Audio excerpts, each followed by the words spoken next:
சூதுகவும் படத்தோடைய ரிவ்யூ பார்க்க போகிறோம். நலன் குமாரசாமி வந்து குறும்படங்கள் இயக்குனதுலேயே ரொம்ப பிரபலமான ஒரு யூடியூப்பில் அவரோட வீடியோலாம் பார்த்தீங்கன்னா 4 லட்சம் 3 லட்சம் அந்த மாதிரி நிறைய ஹிட்ஸ் இருக்கும். ரொம்ப பாப்புலரான ஆள்.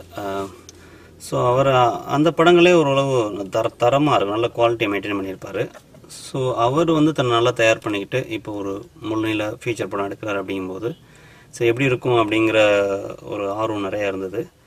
இன்னொன்று பார்த்தீங்கன்னா அந்த சூதுகவும் படத்துடைய அந்த டைட்டில், அதோடைய டிசைன், அதுக்கப்புறம் அவங்க அடுத்தடுத்து ஒவ்வொரு ஸ்டெப்லேயும் அவங்க கொடுத்த ஒரு க்யூரியாசிட்டி, க்ரியேட் பண்ண க்யூரியாசிட்டி. ஸோ இது எல்லாமே சேர்த்து படத்துக்கு நல்ல எதிர்பார்ப்பு இருந்துச்சு. அந்த எதிர்பார்ப்போடு தான் போனோம். ஆனால் பார்த்தீங்கன்னா அதையும் தாண்டி அவர் நிறைய டெலிவர் பண்ணியிருந்தார். ஸோ அந்த விதத்தில் வந்து டைரக்டர் ரொம்ப பாராட்ட வேண்டிய விஷயம். இந்தளவுக்கு அவர் ஹோம்ஒர்க் பண்ணி இந்தளவுக்கு தன்னை தயார்படுத்தியிருப்பார்னு நாங்கள் எதிர்பார்க்கவே இல்லை. படத்துடைய கதைன்னு பார்த்தா ரொம்ப அப்படி ஒன்றும் தமிழ் சினிமாவை புரட்டி போடுற கதையெல்லாம் கிடையாது. ரொம்ப ஒரு சாதாரண ஒரு ஸ்மால் டைம் குரூக், அவனாக ஒரு எந்த ரிஸ்க் எடுக்காமல் ஒரு சொகுசாக ரிஸ்க் இல்லாமல் ஆட்களை கடத்ததே ஒரு ரிஸ்க்கான விஷயம். அதில் வந்து இவன் மினிமம் ரிஸ்கில் கடத்தி பணம் சம்பாதிக்கணும்னு நினைக்கிற ஒரு கேரக்டர், தாஸ்கிற ஒரு கேரக்டர். அவன் வந்து அவனுக்கு ஒரு குரூப்பாக 4 பேர் சேர்த்துக்கிட்டு இதை ரெகுலராக பண்ணுறாங்க. இடையில வந்து எதிர்பாராமல் இன்னொரு வேலை வருது. அந்த வேலையை இவங்க எப்படி பண்ணுறாங்க, அதோட விளைவுகள் என்ன அப்படிங்கிறது தான் படத்துடைய கதை. ஆனால் இந்த படத்தை அவங்க ஸ்க்ரீன் பிளேயாக பண்ணி டெலிவரி பண்ணிக்காரு பாருங்க, அதுதான் வந்து நலன் குமாரசாமியை ஒரு வேறு இடத்துக்கு கொண்டு போய் நிப்பாட்டுது. ஒரு அழகான திரைக்கதையை எப்படி அமைக்கணும் அப்படிங்கிறத வந்து நலன் ரொம்பவே மெனக்கெட்டிருக்காரு. ஒவ்வொரு சீன்லையும் அவருடைய ஒரு டச் இருக்குது.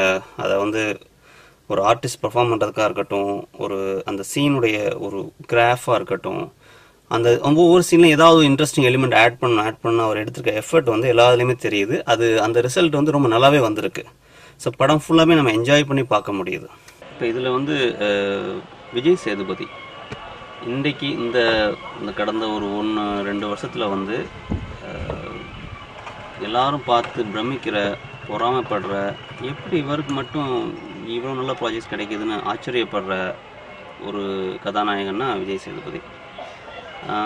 அது அவரோட அதிர்ஷ்டமா இல்லை இந்த காலகட்டத்தில் குறும்பட இயக்குனர் கையில் சினிமா பார்ப்போம் தெரிஞ்சு அவங்களோட ஒர்க் பண்ண அவருடைய சாமர்த்தியமா இல்லை ரெண்டும் சேர்ந்து அமைஞ்சான்னு தெரியல. But what ever it is, இவர் இன்னைக்கு வந்து அதை சரியாக கேபிட்டலைஸ் பண்ணிவிட்டு அடுத்தடுத்து நல்ல தரமான படங்களை, தரமான ஸ்கிரிப்டை தேடி போய் அவர் பண்ணிக்கிட்டு இருக்காரு.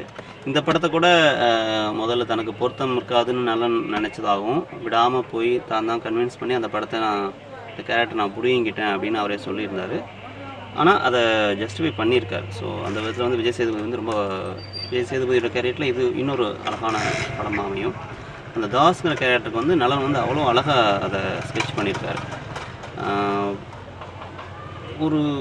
ஒரு திட்டுத்தனம் பண்ணி ஆள் கடத்துகிற ஆள்கிட்ட வந்து இவ்வளவு நேர்மை, இவ்வளவு அப்பாவித்தனம், அப்புறம் அவனுடைய அந்த ஹாலுசினேஷன், அவனுக்கு இருக்க ஒரு ஹீரோயினுடைய அந்த எபிசோட் எல்லாமே ரொம்ப ஃப்ரெஷ்ஷாக இருந்தது.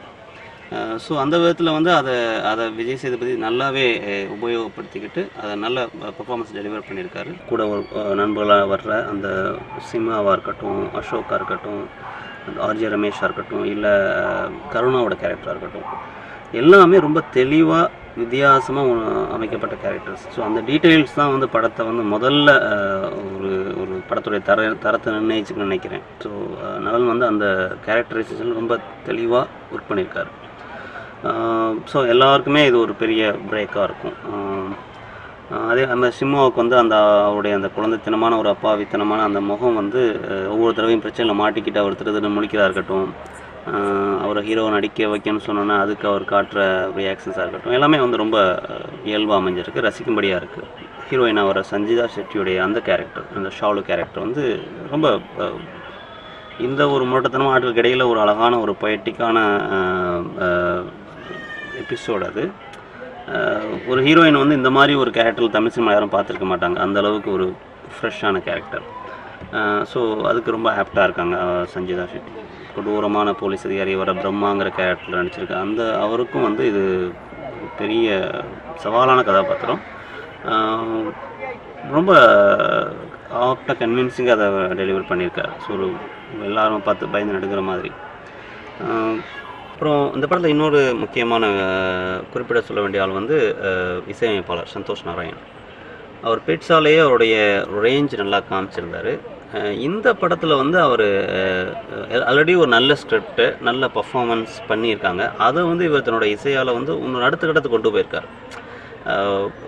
எல்லா சீன்லையுமே இவருடைய இசையுடைய பங்களிப்பு வந்து நல்ல தெளிவாகவே தெரியுது.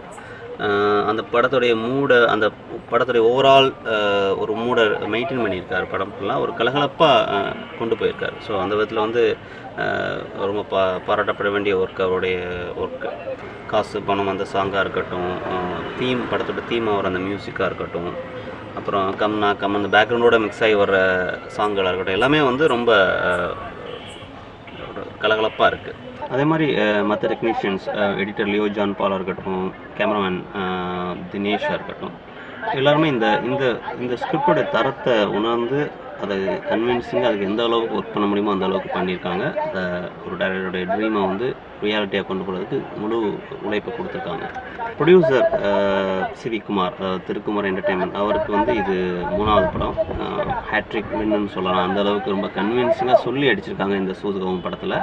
போன வருஷம் வந்த புது ப்ரொடியூசர். ஆனால் சினிமா எப்படி தான் எடுக்கணும்னு பல தலைமுறைகளாக படம் எடுத்து வர்றவங்களுக்கே இவர் கற்றுக் கொடுக்குற அளவுக்கு ரொம்ப பிளான் பண்ணி அழகாக கொண்டு வந்துருக்காங்க. அவங்க எல்லோரும் சொல்கிற மாதிரி இவர் இந்த தலைமுறையுடைய ஆர்டிஸ்ட் சொல்லியாக நிறைய பேர் உருவாக்கிட்டு இருக்காரு. அவருக்கு நம்முடைய வாழ்த்துக்கள். மொத்தத்தில் வந்து இந்த படம் வந்து ஒரு நலன் குமாரசாமி ஃபிலிம் அப்படின்னு சொல்கிறதுக்கு தகுதியான படம். அந்த அளவுக்கு அவருடைய ஆளுமை வந்து இந்த படம் முழுவதும் இருக்குது. இது ஒரு கலகலப்பான frame, scene by scene enjoy பண்ணுற ஒரு அனுபவமாக இருக்கும். 100% வந்து குவாலிட்டியான என்டர்டெயின்மெண்ட் கொடுத்துருக்காரு நலன் குமாரசாமி. 2 hours வந்து ஜாலியாக ஸ்பெண்ட் பண்ணுறதுக்கு இந்த படம் கண்டிப்பாக கேரண்டி பண்ணும். ஸோ போய் பார்த்து என்ஜாய் பண்ணுங்கள்.